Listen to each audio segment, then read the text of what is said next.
जय श्री राम।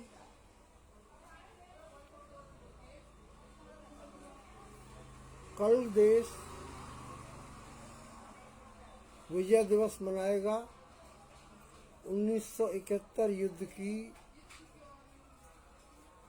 विजय के लिए, और इसी दिन बांग्लादेश का जन्म भी हुआ था। जब कोई युद्ध होता है और उसमें विजय होती है तो विजय का श्रेय लेने वाले बहुत सारे अधिकारी होते हैं, बहुत सारे लोग होते हैं जो कहते हैं कि विजय हमारी वजह से हुई। और जैसा कि अक्सर होता है, उस विजय का सेहरा अक्सर जनरल के ऊपर, जनरल को दिया जाता है और पॉलिटिकल लीडरशिप यानी कि प्रधानमंत्री को दिया जाता है। लेकिन जो असली लोग होते हैं उस विजय के पीछे, शायद वो कहीं पीछे रह जाते हैं। 1971 की लड़ाई में सेना के अधिकारियों का भी ये मानना है कि बांग्लादेश बनाने का श्रेय जाता है लेफ्टिनेंट जनरल सगत सिंह राठौड़ को, जो अभी तक कहीं पर लिखा ही नहीं गया, क्योंकि उसका श्रेय या तो जनरल मानेकशॉ को दिया गया या पूर्वी क्षेत्र के कमांडेंट लेफ्टिनेंट जनरल को दिया गया। लेकिन असली हीरो रह गया,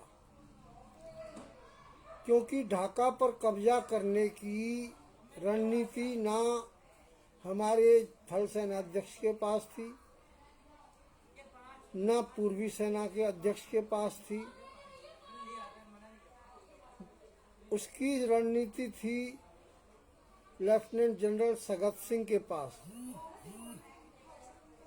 जिन्होंने ढाका को मेघना नदी की ओर से घेरा हुआ था। ढाका चारों ओर से सुरक्षित शहर है, उसे दो नदियों ने घेर रखा है और एक तरफ समुद्र है। नदियों के पुल तोड़ दिए थे पाकिस्तानी सेना ने, तो ढाका पर कब्जा एकदम लगभग असंभव था। और उस असंभव काम को करके दिखाया लेफ्टिनेंट जनरल सगत सिंह ने। उन्होंने रात के अंधेरे में 5 हेलीकॉप्टर की मदद से अपनी सेना को ढाका के अंदर प्रवेश करा दिया, यानी नदी को पार कर दिया। और सुबह जब ये जानकारी हमारी थल सेना अध्यक्ष को और प्रधानमंत्री को मिली तो वो हैरान रह गए। ऐसे थे लेफ्टिनेंट जनरल सगत सिंह। उन्होंने रण क्षेत्र में खुद उतरे। लेफ्टिनेंट जनरल बहुत बड़ा अधिकारी होता है, वो लड़ाई के मैदान में अक्सर नहीं जाता है, वो दूर से कमांड करता है। लेकिन लेफ्टिनेंट जनरल सगत सिंह खुद मोर्चे पर थे और वो हेलीकॉप्टर से जाकर के खुद निरीक्षण कर रहे थे हर मोर्चे का। और उनकी ये स्थिति थी कि एक हेलीकॉप्टर जिससे वो निरीक्षण करके आए थे, जब उसको देखा गया तो उसमें 64 छेद निकले, यानी 64 छेद हो गए थे दुश्मन की गोलीबारी से। और इतना दम लेफ्टिनेंट जनरल सगत सिंह में था, क्योंकि उन्होंने जो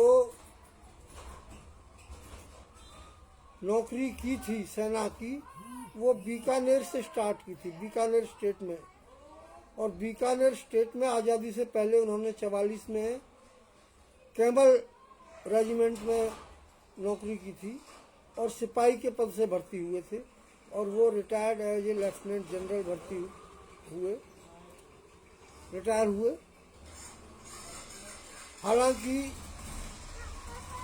ऐसा भी हुआ कई बार कि उनसे जूनियर को उनके ऊपर बिठा दिया गया, लेकिन उनके हौसले में कभी कमी नहीं आई और इसी वजह से वो बांग्लादेश का ढाका पे कब्जा संभव हो सका, वरना भारतीय सेना के पास या प्रधानमंत्री के पास इसका कोई प्लान नहीं था। और ये ऐसा पहली बार नहीं हुआ था कि लेफ्टिनेंट जनरल सगत सिंह ने जीत हासिल की हो।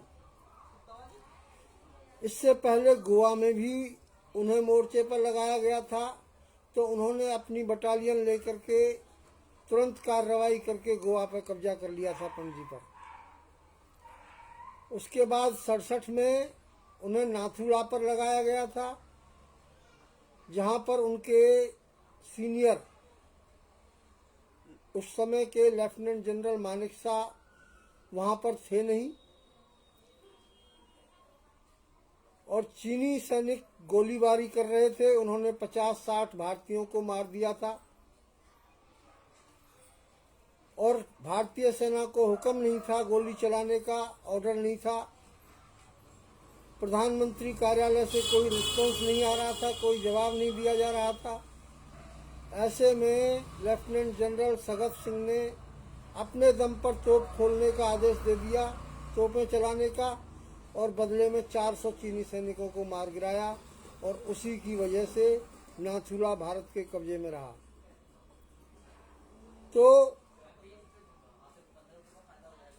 इतिहासकारों ने, सेना के इतिहासकारों ने, मेजर जनरल रणधीर सिंह ने और यहाँ तक कि जनरल वीके सिंह ने, थल सेनाध्यक्ष ने भी बाद में अपनी किताबों में लिखा है कि लेफ्टिनेंट जनरल सगत सिंह के जोड़ का अफसर आज तक भारतीय सेना में पैदा नहीं हुआ। उन्हें रखा है द्वितीय विश्व युद्ध जीतने वाले जनरलों के मुकाबले, जैसे जनरल पैटन थे अमेरिका के, उनके मुकाबले में स्थान दिया है। यानी वो अपने आप में एक लिविंग लीजेंड थे। हालांकि उन्हें 1971 के युद्ध के बाद विशिष्ट सेना मेडल भी मिला था, परम विशिष्ट सेना पदक, और पद्म भूषण से भी सम्मानित किया गया था। और उन्हें बांग्लादेश एडमिनिस्ट्रेशन संभालने के लिए बाद में भी रखा गया था शेख मुजीबुर रहमान के साथ, लेकिन फिर भी उनके जूनियर को उनके ऊपर बिठा दिया गया था, यानी कि उनके ऊपर प्रमोशन दे दी गई थी। जैसा कि अक्सर भारतीय सेना में आज से पहले यानी कांग्रेस शासनकाल में होता आया था कि चमचों को वरीयता मिलती थी, जो लोग पॉलिसबाजी करते थे और काम करने वालों को छोड़ देते थे। तो मेरा कहने का मतलब ये है कि जो 1971 की वार जीती थी और बांग्लादेश युद्ध जीता था और ढाका पर कब्जा किया था, वो भी लेफ्टिनेंट जनरल सगत सिंह के कारण ही संभव हो पाया था। और ऐसा मैं नहीं कह रहा हूँ, ऐसा भारतीय सेना के जनरल वीके सिंह ने भी कहा है और भारतीय सेना के इतिहासकारों ने भी कहा है। बाकी आपका इस बारे में क्या मानना है, आप कमेंट बता सकते हैं और वीडियो को लाइक कर सकते हैं। धन्यवाद। जय हिंद, जय भारत।